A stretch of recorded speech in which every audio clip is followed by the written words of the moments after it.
അലിവൊഴുകും തിരുരൂപം അകതാരിൽ തെളിയുകയായി മിഴി നിറയും അനുതാപം അറിയാതെന്നിൽ വഴിയുകയായി ആരഭയം ഇനിയിരുളകലേ തെളിദീപം നീയൊഴികെ ആകുലമാമൊരു ഹൃദയവുമായി തിരയും ഞാൻ നിൻ വഴിയെ പരിപാവനനാഥനദോദിയ പോലെ ഒരു മനമോടെ ബലിയേകാം കാൽവരിയോർമ്മയിലെളിയവനെ നാം മഹിമകളോടെ വാഴ്ത്തിടാം അലിവൊഴുകും തിരുരൂപം അകതാരിൽ തെളിയുകയായി മിഴി നിറയും അനുതാപം അറിയാതെന്നിൽ വഴിയുകയായി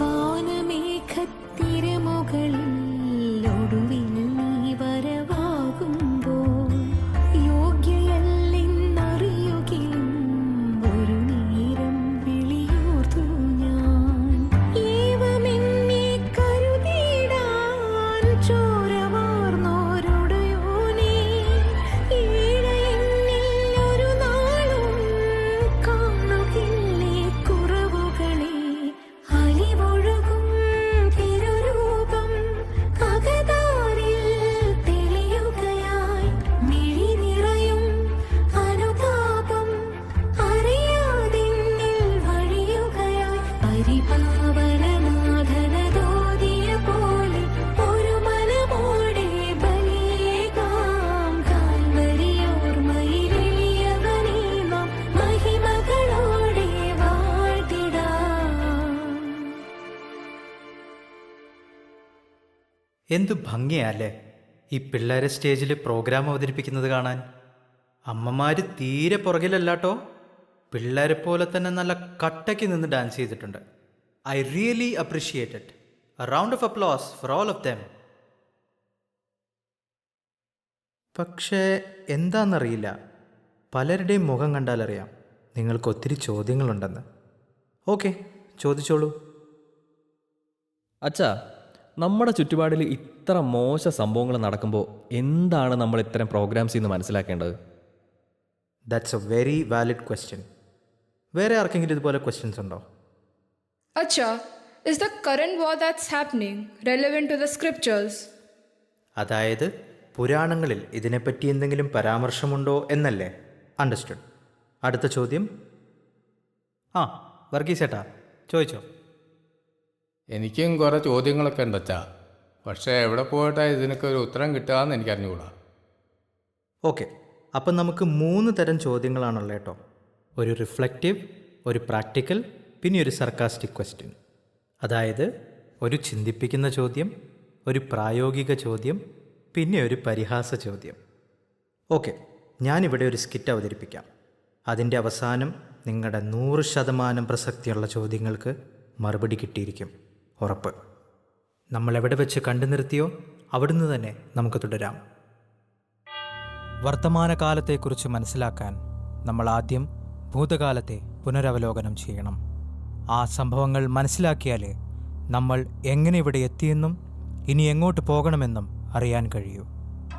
AD 33 ക്രിസ്തുവിനെ ഗെത്സമനി തോട്ടത്തിൽ വെച്ച് പിടികൂടിയിട്ട് ഏകദേശം 12 മണിക്കൂറിന് ശേഷം. ഈ നീതിമാന്റെ രക്തത്തിൽ എനിക്ക് പങ്കില്ല. നീയാണോടാ നസ്രായനായ ഈശോ? പറയടാ, നീയാണോടാ നസ്രായനായ ഈശോ? ചമ്മട്ടി കൊണ്ട് അടുപ്പിച്ചവനെ സാബത്ത് ദിവസം തുടങ്ങുന്നതിന് മുൻപ് ക്രൂശിപ്പിക്കണം. വേഗാകട്ടെ. AD 2022. ജോസേട്ടാ, നിങ്ങൾ പറയുന്ന പോലെ അത്ര ഗൗരവമുള്ള കുറ്റമൊന്നും അല്ലല്ലോ ഈ ബ്രെഡ് മോഷ്ടിക്കണത്. അച്ഛാ, ഇത് ഇന്നലെ തുടങ്ങിയതല്ല, പല തവണയായി. അച്ഛൻ പോയി പള്ളിയിലെ കാര്യം നോക്ക്, ഞങ്ങൾ ഇവനെ കൈകാര്യം ചെയ്തോളാം. അമ്മേ, നീ എന്താടാ വിചാരിച്ച പള്ളിയിലേക്ക് ഓടിപ്പോയാ നീ രക്ഷപ്പെടുന്ന? നിന്റെ കള്ളക്കളി ഇന്നത്തോടെ അവസാനിപ്പിക്കും. പിടിച്ച് കെട്ടടാ ഇവനെ. ജോസേട്ടൻ ഇവന്റെ കാര്യത്തിൽ ഒരു തീരുമാനാക്ക്. ജോൺ സാറതെ ഇവന്റെ വീട്ടിലെ കാര്യം അറിയിക്കാൻ പോയിട്ടുണ്ട്. എണീക്കടാ കള്ളം മത്തായി. രാജാവേ, അങ്ങേക്ക് വന്ദനം. ഇതാ അങ്ങയുടെ കിരീടം ഞാൻ എളിമയോടെ അങ്ങേക്ക് സമർപ്പിക്കുന്നു. നിന്റെ കള്ള ഉപമകൾ ഞങ്ങളെ കേൾപ്പിച്ച് വഴി തെറ്റിക്കാമെന്ന് വിചാരിച്ചോ? ഇല്ല ചേട്ടാ, ഞാൻ അങ്ങനെ ചെയ്തിട്ടില്ല.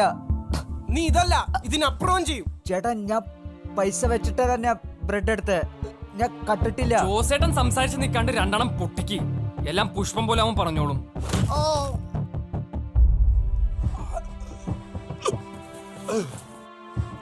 ഇതൊരു സാധാരണ മേലങ്കി അല്ലല്ലോ. ശരിയാ, ഇത് നമുക്ക് ചിട്ടിയിട്ട് തീരുമാനിക്കാം ആർക്ക് ലഭിക്കുമെന്ന്.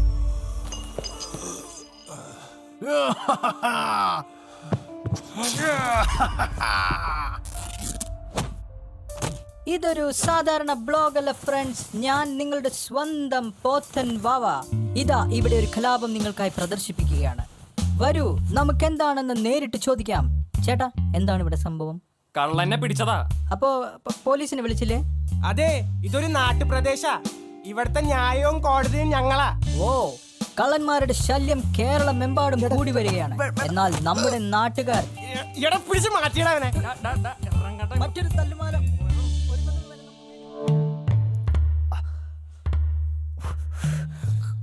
എടാ മത്തായി, നീ പൈസ വെച്ചിട്ട ബ്രെഡ് എടുത്തെന്ന് പറഞ്ഞ കാര്യം ശരിയാ.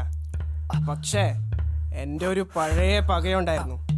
അത് ഇന്നാണ് എനിക്ക് വീട്ടിൽ കിട്ടിയത്. ഇനി സമൂഹം തീരുമാനിക്കട്ടെ നിന്നെ എന്ത് വേണമെന്ന്. എടാ എൽഡോ, എന്നേ ഞാൻ ഇറങ്ങാം. കടയിൽ ആരുമില്ല, ബാക്കി നിങ്ങൾ നോക്കിക്കോ. ജോസേട്ടൻ വിട്ടോ, ഇത് ഞാൻ നോക്കിക്കോളാം. എണീക്കട കള്ള, അപ്പൻ്റെ ഒരു കിടപ്പ്. പിതാവേ, ഇവർ ചെയ്യുന്നത് എന്തെന്ന് ഇവർ അറിയുന്നില്ല. ഇവരോട് ക്ഷമിക്കണം.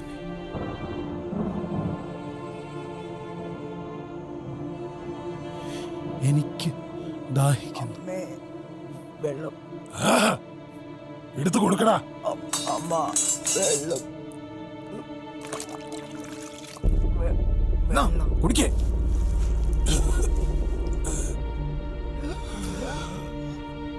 പിതാവേ, അങ്ങയുടെ കരങ്ങളിൽ എൻ്റെ ആത്മാവിനെ ഞാൻ സമർപ്പിക്കുന്നു.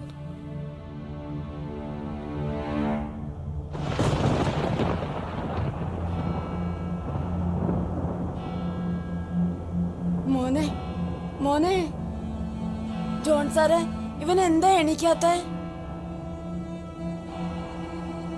അയ്യോ, എന്റെ മോനെ ഇവര് കൊന്നു കളഞ്ഞല്ലോ. ഒരു തുള്ളി വെള്ളം ചോദിച്ചിട്ട് ഇവരാരും കൊടുത്തില്ല. ഒരു തെറ്റും ചെയ്യാത്ത ഇവനെ എന്തിനാ ഇങ്ങനെ ശിക്ഷിച്ചേ? അയ്യോ, എന്റെ മോനെ. നമ്മൾ എല്ലാ ഞായറാഴ്ചയും ചൊല്ലുന്ന വിശ്വാസ പ്രമാണത്തിലെ ഒരു വരി ഞാൻ പറയട്ടെ. അവിടുന്ന് ജീവിക്കുന്നവരെയും മരിച്ചവരെയും വിധിക്കുവാൻ വരുമെന്ന് ഞാൻ വിശ്വസിക്കുന്നു. ശരിക്കും നിങ്ങൾ വിശ്വസിക്കുന്നുണ്ടോ? നിങ്ങൾക്ക് തോന്നുന്നുണ്ടോ നമ്മൾ ക്രിസ്തുവിനെ വരവേൽക്കാൻ പൂർണ്ണമായും തയ്യാറാണെന്ന്? ചരിത്രം വീണ്ടും വീണ്ടും വീണ്ടും ആവർത്തിക്കുന്നു. 2000 വർഷങ്ങൾക്ക് മുമ്പ് നടന്ന ക്രിസ്തുനാഥൻ്റെ പീഡാനുഭവവും മരണവും, തലമുറകളായി കേട്ടുവരുന്ന നീച സംഭവങ്ങൾ, യുദ്ധവും കലാപവും, ഇതൊക്കെ ഇന്നും പകൽ പോലെ പ്രസക്തമാണ്. സത്യത്തിൽ എനിക്ക് എന്നോട് തന്നെ പുച്ഛം തോന്നുന്നു ഇത് നിങ്ങളോട് പറയാൻ. പക്ഷെ നമ്മൾ ഇതെല്ലാം ഒരു നേരം പോക്ക് പോലെ കരുതി തള്ളിക്കളയാറുണ്ട്, ഇല്ലേ? നമ്മുടെ വീട്ടിലോ നമ്മുടെ സ്വന്തം സ്നേഹിതർക്കോ ഇത് സംഭവിക്കാത്തടത്തോളം കാലം ഇതൊരു നേരം പോക്ക് തന്നെ. എന്നാൽ ഒരു നിമിഷത്തേക്കൊന്ന് നിന്ന് ലോകത്തിൽ നടക്കുന്ന ഈ കാര്യങ്ങളെ ഒന്ന് വിചിന്തനം ചെയ്യുമെങ്കിൽ ഈ ഒരു അവസ്ഥയെ എങ്ങനെ പ്രതിരോധിക്കാൻ കഴിയും എന്ന് നമുക്ക് മനസ്സിലാകും. സന്തോഷവും മനുഷ്യത്വവും മാത്രമുള്ള ഒരു ഭൂമിയെക്കുറിച്ച് നിങ്ങൾ എപ്പോഴെങ്കിലും ചിന്തിച്ചിട്ടുണ്ടോ? ചിലപ്പോൾ ക്രിസ്തുവിൻ്റെ മടങ്ങിവരവിന് അത് മാത്രമാണൊരു കുറവെങ്കിലോ?